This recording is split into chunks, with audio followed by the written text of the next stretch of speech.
Ini ndinonzi Chipo Beat. Ndine makore 35. Yes. Ndine vana vangu 2. Olesa na Palesa. Mwana wangu akaiti aine 7 years akatanga kuenda kuma-periods. Achienda kuma-periods ndakanotisa kuti pane zvisiri right zviri kuitika mentally. Ndobva ndangomira zvangu kumhanya kuti ndizive kuti chii.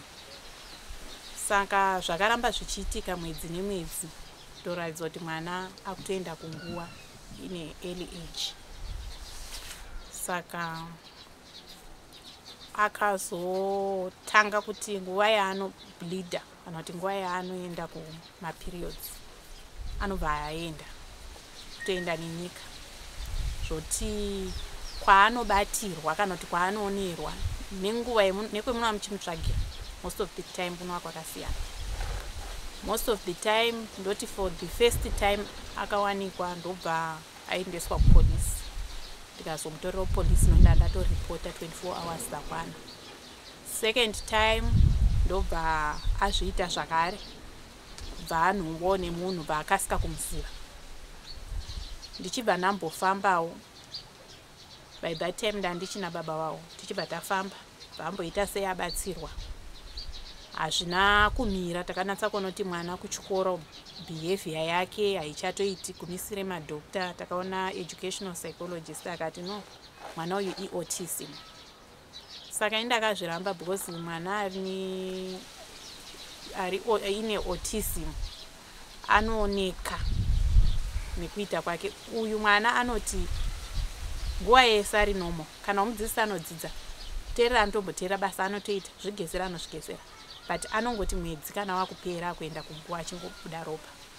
Ndopa anotanga kumisbehave zvotoona kuti mwana ari aggressive, akupopota, akutoenda. Saka most of the time akatotanga kutotituka totonyarara takutovhara magedhi takutotya kuti anotitiza.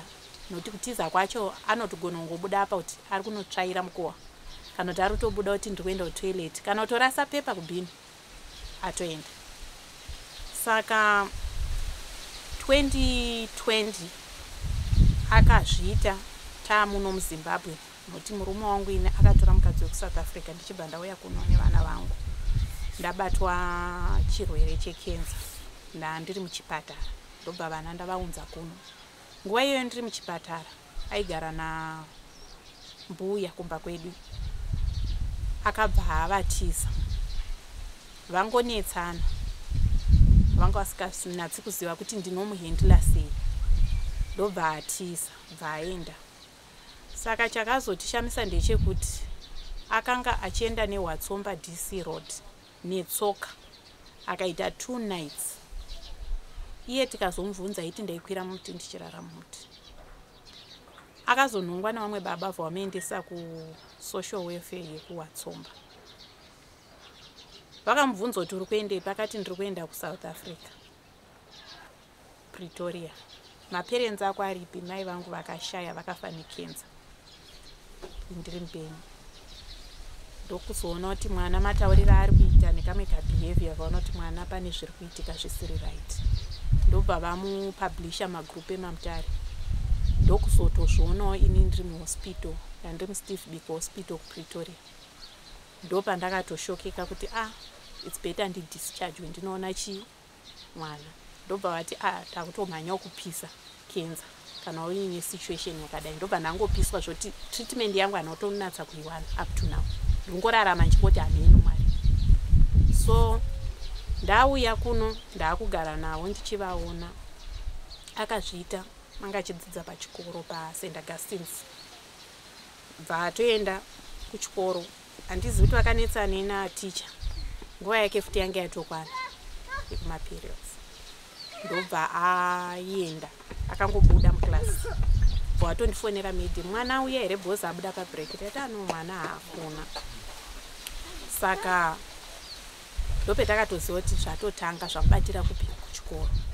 Akaenda ndobva anongokumbira vanhu vese vanongomubatsira because anotaura strange story yekuti munhu wese unofila pain yekuti mwana shuwa zviri kuitika mulife make zvinorwadza. Anongoti mai vangu vakafa nekenza, obva ati ndibatsireiwo ndiende. Akanobudira kuHope House. KuHope House vabvunzwa kunzi uri kudei, zvikanzi ndiri kutsvaga mbuya wangu. Ndobva vana mbuya musika vaona kuti mwana anoita nekufamba, vakamutora. She was in grade 6 by that time. Ndobva vamuisa papolice station. Hope House police station vamubvunzwa unodzidzepi, zvikanzi ndodzidza mutown. Zvikanzi kupi, zvikanzi kuChancellor. Iye achidzidza kwaTsamba. Vaarara papolice.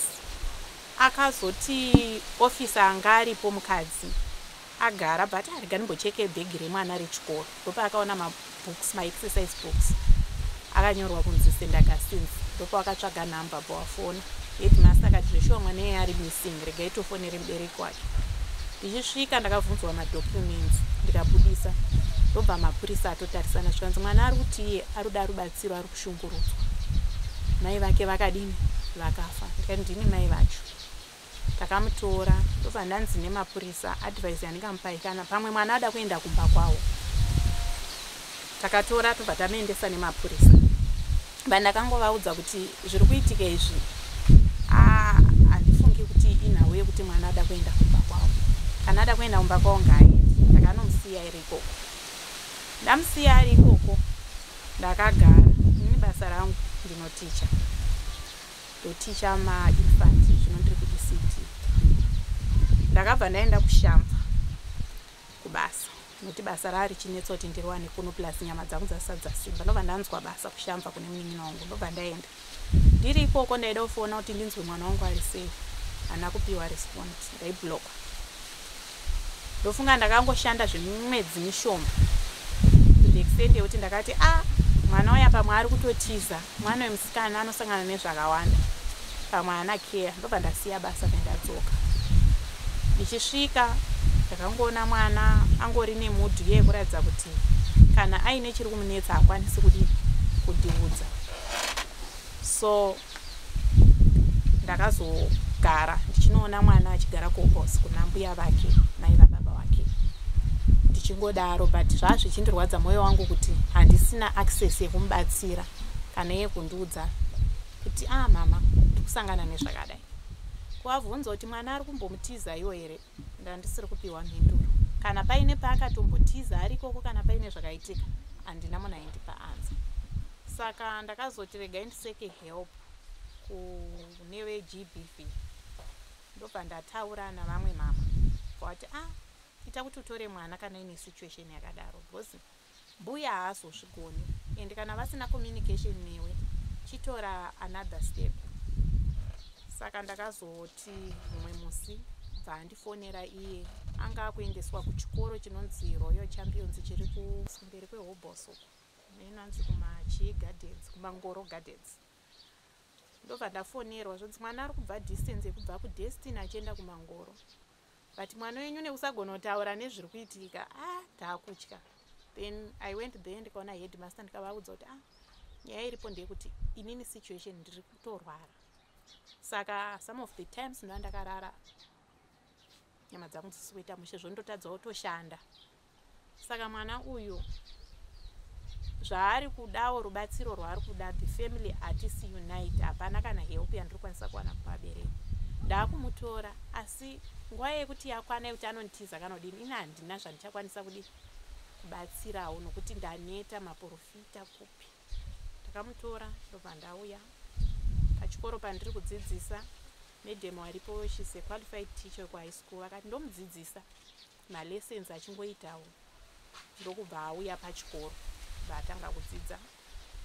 Rimwe zuva muna August muno ndobva tanetsana nenyaya yefoni. Ndikatomuti usarambe uri pafoni most of the time, haukwanisi kuzoverenga. Vatotsamwa, vati alright, vatosiya foni, vatobuda mumba, vatoti kuenda kutoilet, because kwena anchigara taishandisa toilet yepanze. Vatobuda vaenda kutoilet ndokutoenda kwaakaita. Takamutsvaga wiki rese mwana tisiri kumuona. Ndakazoenda pana vamwe mai vanobatsira, bva vanditi mwana wenyu ari kunguwa, zvikanzi motomirira kana ropa rake ritange radini ramira ndokuti mudini mumuwani tangona matoti muwane ari safe but munzvimbo ino yamurugara hamuna mwana muchatomuonera kuri. Taangogara, it was Friday, takazongoona mwana akusvika panapa aine umwe mukomana achiti ndanhonga mwana kuMilton Park kuHarare. Mwana aine tsvina aroratidza kuti mwana aneta, hanzi anga ari kufamba netsoka akamisa malifts akabvunzwa kunzi uri kuenda kupi, aiti ndiri kuenda kumba, but kumba kwake haasi kutsanangura kuti ndekupi chaiko. Saka iye akazomubatsira ndokumutora ndokumisa pakambani paanga achishanda ndokutaura nevamwe vasikana kuti mwana uyu haagoni shona, aroratidza kuti pane zviri kuitika musoro make, ngatimubatsira. Saka ropa riya parakazomira ndopakazokwanisa kutaura kuti inini handigari muno muHarare, ndogara kwaMutare, mama wangu ari kutonditsvaga, handizivi kuti ndakabva sei kumba. Ndopakazotsanangura kwakuchibatsira. Tichisvika parengi pabhazi yekuHarare ndakasvika kuda kuziva kuti akakwira sei bhazi. Ndakatovaona zvesho vakomana vacho vakamukwidza bhazi, vakatoti mwana uyu akadzoka rini kubva Harare, munomuziva here? Ndikati ndiudzei kuti akafamba sei. Vakomana ndokutotaura zvikanzi mwana uyu akasvika pano akati indotobvawo South Africa kutaura kudai, ndakwidzwa bhazi kubvawo South Africa nemadhiraivha ekuSouth Africa kumba kwedu kuHarare. Iye ari kubva hake kumi. Saka ndiri kuenda kumba kuHarare ndibatsirewo netransport. Hanzi vanhu vakati muendesei kupolisi. Hanzi akati polisi haimbondibatsirini. Saka nekunzwawo kuti mwana ari kutaura English shona haasi kutoigona, vangoti ngatimubatsirei aende kupi, akuro yangazotadza here kuziva kuti kwaari kuenda. Hanzi pana mai vakamubatsira, dhiraivha akati haachabhadhari bhazi, vamukwidza bhazi vobva aenda kuHarare. Hanzi takamuti mai vako varipi? Hanzi akati mai vangu vakafa nekenza. Yeti ndakarwara kenza but kufa handina, but iye andofamba nguva yake zvichiitika izvo, anotofamba achitaura kuti mai vangu inini vakatofa nekenza. Saka akazosvika kuHarare ndomanhongerwa akazoita nekuzodzoka, but ndega ndachiona kuti future yemwana uyu even ndikafa hapana mwana ari willing kuchengeta mwana uyu. Saka mwana uyu ane zvakawanda zviri kuitika. Usiku anorara achityaira mota, kutomuka kudai ndotorara ndakagara kumugadha kuratidza kuti mwana ari kudhiraivha usiku wese, ari kudhiraivha mota. Ndinozongomuka ndoedza kuda kumuti ngatichigare kana umupa foni chienda hako paindaneti, but unoona kuti kupani chamwana bhozi usiku wese anonga akangogara. At the end akangobatwa neupa akada kuti ndirare, kana kuti ini ndikatokotsira ndinozopatika noise achigiya, woda kutarisa kudai wonoti mwana aratidza kuti ari kutyaira. Saka akazombowa open up kuna madam wake zvikanzi ndine mukadzi wandinonga ndichitaura naye. Mukadzi uyu anonga achindiudza nyaya achinditi inini handibudiri pachena, because anonga ane kaspirit kaya kekuti iwewe unozokwanisa kuita another stage yekunditi zvimire. Saka ari kuratidza seari limited kwandiri zvakanyanyisa kuti ave open. Saka usiku hwapfuura andirwadza kuti akaramba sadza. Akati handidyi sadza rako. Ndobva ndati ndoda kucheka ndione kuti ndakusuna periods. Then I find out kuti akuna periods. Ndobva ndatoziva kuti zvashata. Saka ndatanga kushushikana because vari kundipa rubatsiro rwepekugara pakachengetedzeka. Ndokunatsa kuona kuti panosvika kupi. Ndakangomuchengeta the way 16 years. And mumwe maono munhunga kugara ndakaenda kuchipatara. Like this month I wasted a lot of money yakabuda kuenda kuti atariswa hana kubatwa here, mari zawo tsamwanisa ndatotora ndautochafuta kuti akaenda. Saka vakandipa help wacho kuGBV, vakandipa kune mamwe dzimwe nzvimbo dzekuti kunochengetedzwa vana vakadai zvikanzi munokwanisa kumboenda kunzvimbo kumbofona. Ndakafona kusakubva ndobva wanditi mataurire muri kuita nemwana uyu ka hatizi kutomisa isusu tiri vari deaf. This is mentally. Zviri nanoti anopiwa ma-injections ekuti amudzikamisi, then mototaura nadoctor. Saka chinotirwadza ndechekuti ndogona kumubaya mwana zvomisa kutiza but usiku asingarari ndinonga ndisina help yandiri kumupa. Bhosi unotoona kuti anogona kudzikama hake zvekuti masikati ave ari panzvimbo, but usiku mwana haarari, anofamba, anotaura zvototi munhu unotozvinzwa kuti mwana ari in the middle of conversation with someone else uri kuona achitaura. Saka baba wake havatauri nesu, hama dzavo dzese hapana ane basa nevana ivava. Kumusha kwedu hakuna vanhu vangori nesituation yakadaro. Kumusha kwababa wake handina munhu wandakambonzwa history iyoyo, handina. But vanhu vekutoti vakagara zvakanaka, zvoti dai vaida kuti tibatsire mwana uyu taitomubatsira. Mukufamba macho tiri kufamba zvakanyanyisa, but mumwe macho unotosvika uchitaurirwa zvimwe zvinhu zvokuti ndotosvika ndorwara futi pasina help yandawana. Nyaya inini ndichiona mukufamba kwandaita, kune vanokwanisa kutaura kana kuti kutsanangura asi kubatsira vasingadi, but uchinzwa kuti zvavari kutaura ka zviri kuenderana nesituation iri kuitika pamwana. Vaitoti mwana uyu ropa rake mafambire kana kuti mubudiro unonga uchiita ropa remwana, pane upfumi huri kucreatwa. Ini ndokunzwa kwandakangoita, munhu akagumisira kundibatsira achinditi mwana ndamuona ari kure, ari kudzoka, vari kutomupawo mablankets, vari kutomupawo chikafu, ari kudzoka, but hamutokwanisi kumutsvaga bhosi kwaari kwachoka, vari kutobatsvagawo help yekuti vamudzosere. Saka ndichangokuitira prayer yekuti ngaadzoke ari safe, tozogadzirisa edu mwana. Saka pavanoti paya tozogadzirisa mwana, munhu akaona mwana waye adzoka, I'm happy, anobva atogona kutotanga kushanduka, onzwa munhu akutodaidzira ndoda 500, ndoda mari yakati, wochitarisa manje kuti nebasa randinoita mari iyoyo I need almost kana 5 months or 6 months to raise it kuti ndigadzirise mwana. Saka ndopa ndinozongoti rega ndimbosave mari. The moment ndoseva, month ndiri kusvika ndiri musame situation, which means every month ndiri musame situation. But unotonzwa vanhu vachitaura kuti this is a spiritual thing, vanomunhonga vacho vachizomunza maoko emapurisa kana kuti maoko mangu, vanotaura kuti this is a spiritual thing because mastatement atanzwa nemastatement aazotaura later zvaazosiyana. Kana ari normal, she's a very good dancer, andodhenza zvokuti ndotoshaya kuti talent iri maari yakabva kupi.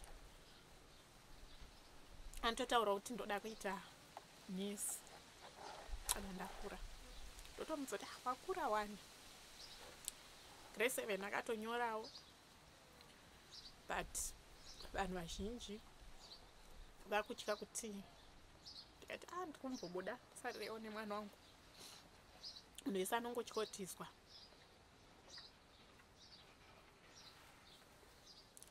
Iye wacho kana back to normal andoti usaudze vanhu kuti ndakambotiza. Kune vanhu vombotiza ini, ndotomuti haunombotiza zveshuwa, usaudze vanhu anombotiza. Saka dzimwe dzenguva anoda kutaura, but anotsozviona kuti mama vangu kuti ndivaudze vanorwara.